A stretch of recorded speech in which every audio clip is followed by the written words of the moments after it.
Hi Willie, we're going to try this one more time because last one I didn't much care for. So there's going to be two routines, two by Steve Forte and one tiny little move by my humble self. The first one is better for lay people, I'm going to show you anyhow. It's an ace cutting. It looks roughly like this. Let's see if we can do this. No, it has to be exactly there. This one here should be an ace, and it is an ace. It's the ace of hearts. Then maybe if I do this right, I should get one more ace. That should be this one here. I got it. The ace of clubs. The next one. I'll try this one more time. Yep. I'm a little nervous doing this on a camera, but okay. Here. That's the ace of diamonds, and of course the last one should be right about here. I think I got it. And the last one should be the ace of spades. And of course it's not just the aces.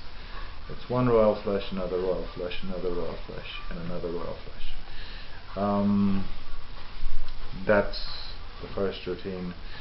Very briefly, obviously, there's nothing to it really. The four royals start on top. A nice thing about it is it's a push through, but it's a somewhat novel application of it. So what you do is you have the aces there. You cut them in preparation for a riffle shuffle. You shuffle this pack a little, the one with the royals on top. You shuffle that a little faster than the other one, and when you get to the ace, you just throw a block on the other side. And when you do the push through, you'll automatically have thumb break, and you'll cut off everything above the thumb break, side jogging that. And you have the first ace. And you turn the packet over without exposing any cards underneath it, and it's fairly easy because you know when the ace is going to show up.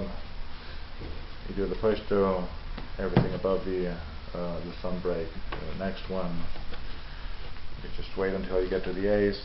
It's called throwing a brief. You may remember this from Revelations, Guy Vernon's Revelations. Apparently this is Old Dad Stevens, the mysterious kid, and you see a card that you want, in this case an ace. You just you just release a block. I mean, in the one in Revelations, you just turn this then into a break, but in this case, it's automatic, and that's kind of nice. It's not self-working, but if you try it out the very first time, you got it. I mean, there's really not much to it, and then the rest is just you show that it's packets. The end.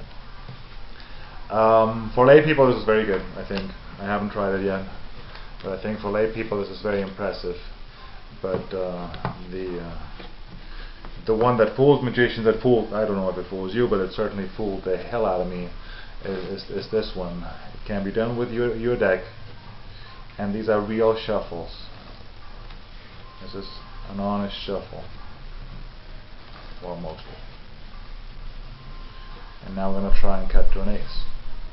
Try and cut to an ace, and I did cut to an ace, which is good. I'll try this again. Notice the shuffle. Top cards don't stay on top, bottom cards don't stay at the bottom. There's no push through, there's no arrow, there's no nothing. I could do this with your deck, and of course I would never crimp your cards, not mine. And you go over and you cut to an ace, which is really nice. And the way it works, it's estimation. So for example, you have to be able to estimate about 10 cards. Now that's too many. Let me see. About 10 cards. Might be off 1, 2, 3, 4, 5, 6, 7, 8, 9. I was off by 1. That'd be 10. But of course, when you cut to an ace, you can't be off. And you know the story of John Scarney, who rippled through once. That didn't help me any, but I think I have an ace, which is really nice. Let me shuffle those together. In fact, you don't trust me, so I would let you shuffle. You can riffle them together. You shuffle those. You could have. I mean, you literally could have. And now it's my turn. I'm going to try this one more time. I shuffle like this, and of course I cut, and I cut to an ace. Again, it fooled the crap out of me the first time. The first few times I saw it, in fact, it fooled me until, thank you very much, you you gave me that DVD. And what it is estimation. And maybe you're better at analyzing than me, and you probably are. You figured out the flux deal, but I couldn't, so I'll give you the explanation. You start with the 4 aces on top. You could have the cards shuffled and so forth and add them on or cap the deck or whatever. But you start with the 4 aces on top, and then you shuffle 2 cards on top, which is very easy. You shuffle another 2 cards on top. That's all you do.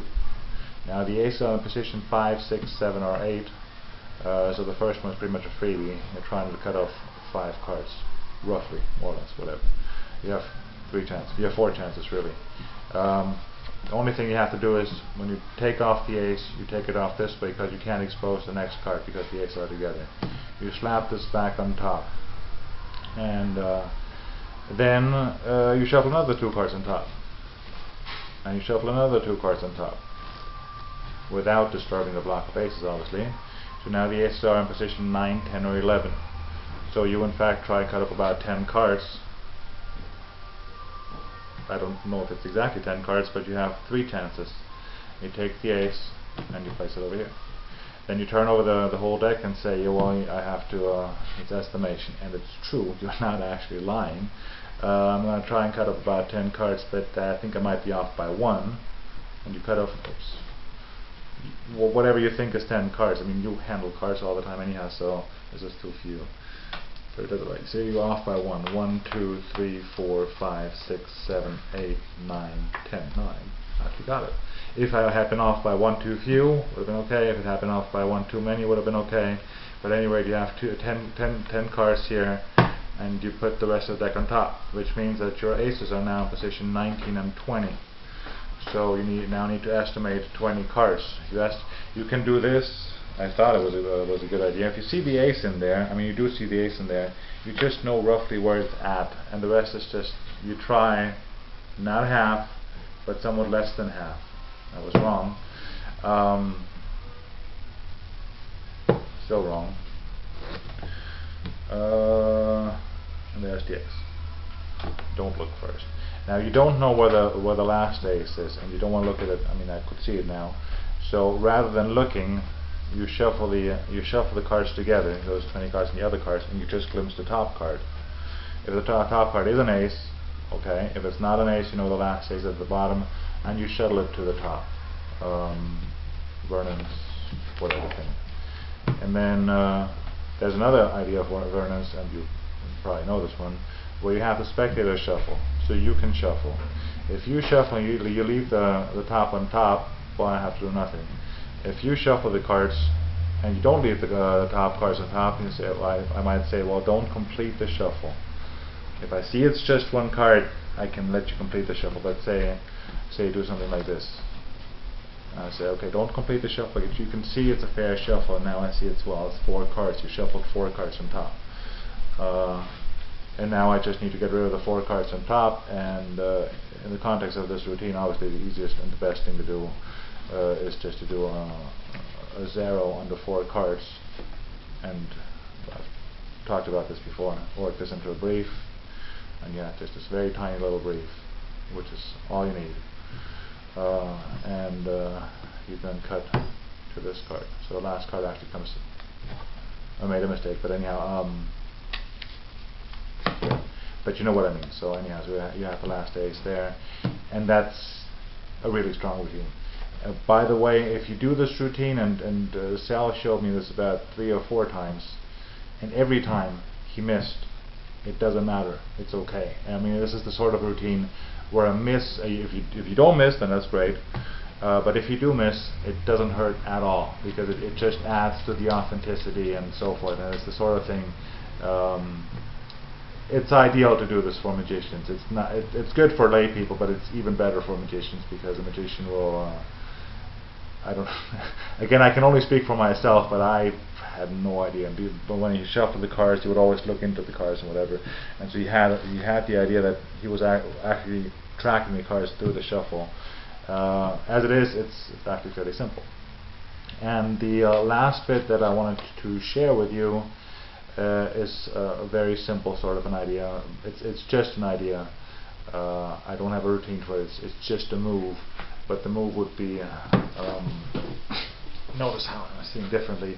But the move would be this, where you do the longitudinal palm change with a single card, but as you move the single card back, inertia, it's a sort of an inertia lap. Inertia laps the card. It's nothing more than that. But at the same time, you do that change. I haven't worked on it a whole lot yet, but I think it's sort of nice, and I call it the dove change because the only dove magic I've ever been exposed to was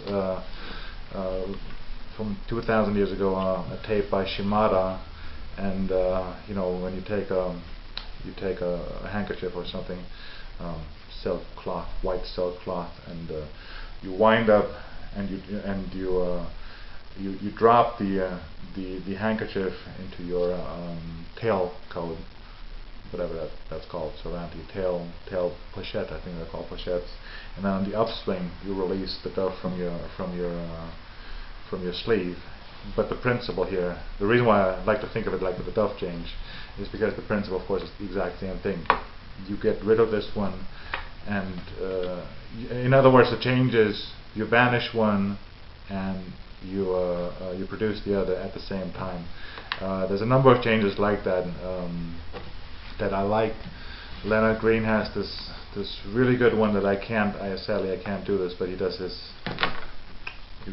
I wasn't lying, I can't really do this, but the one that he does is this.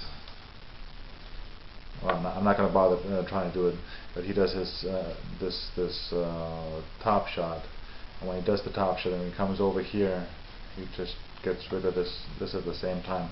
In his hands it looks great, but I've always had a bit of a problem with that. But the principle is the same. But I think it's kind of nice. If you play with it, I think it's nice because it's very free, it's very open, and there's a single card changing into a single card. I hope you found something of interest in there, and I'll talk to you next time.